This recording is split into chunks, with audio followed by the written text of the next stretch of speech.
Well, that's a very good question, Anagha. You know, it is only women who ask for women's rights. Very rarely have I seen a man stand up and ask for women, ask for their rights. I've very rarely seen them ask for their daughters, for their mothers, for their sisters, or for his wife.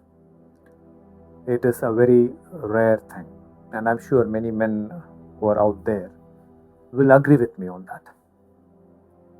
Gender discrimination has its roots in our evolutionary history. This is very important for all of you to understand. Millions of years ago, we emerged from a chimpanzee grandmother. One of her children continued to be a chimpanzee and procreated chimpanzees. One of her children became our ancestor. So we are from the chimpanzees. So if you looked at chimpanzees, there is a great deal of hierarchy in them. The males among them are the dominant species.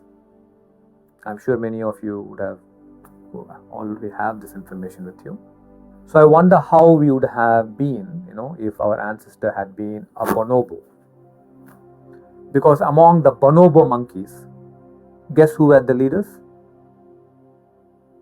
Women were the leaders. And they are definitely more peace-loving than the chimpanzees are. The chimpanzees form groups and they constantly fight for supremacy and for power. There's a lot of ambition and greed in the chimpanzee, and especially the male chimpanzees. But however, what began as a biological evolution need not continue today as our psychology, as our thinking, right? We have evolved a lot.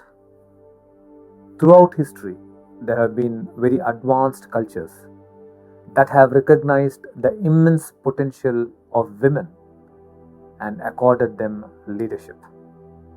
Certain phases in Egyptian civilization and also Vedic civilization in India here, we had women leaders.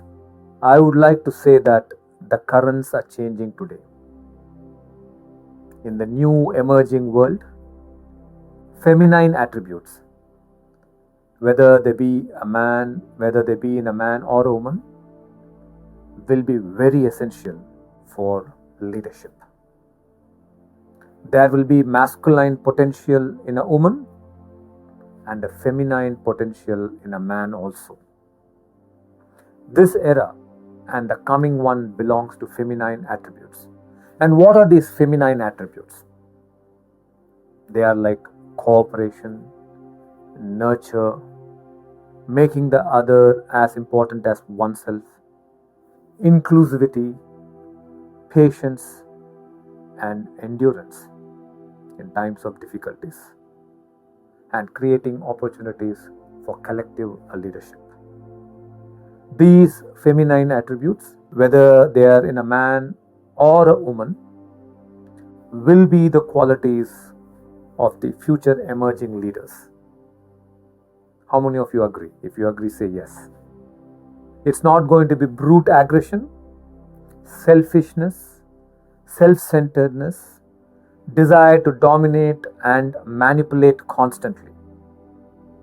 These will slowly disappear, and I'm sure as Oneness Youth change makers, all of you too want these to disappear, because many of you are yourselves victims of these states.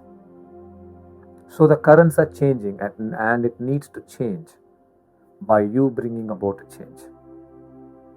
If people with these feminine attributes do not take charge of the world, then let's see what's going to happen. We will be headed towards an ecological disorder. And it's already happening. It's already happening right in front of us. We will have wars over water, and there will be global economic instability. So as women, you have an advantage. Anagha, you have an advantage to nurture these feminine qualities in you and to be a change maker to create change in the world. I hope you understand what I'm saying. You have tremendous advantage. You're not weak. You are actually very powerful as a woman.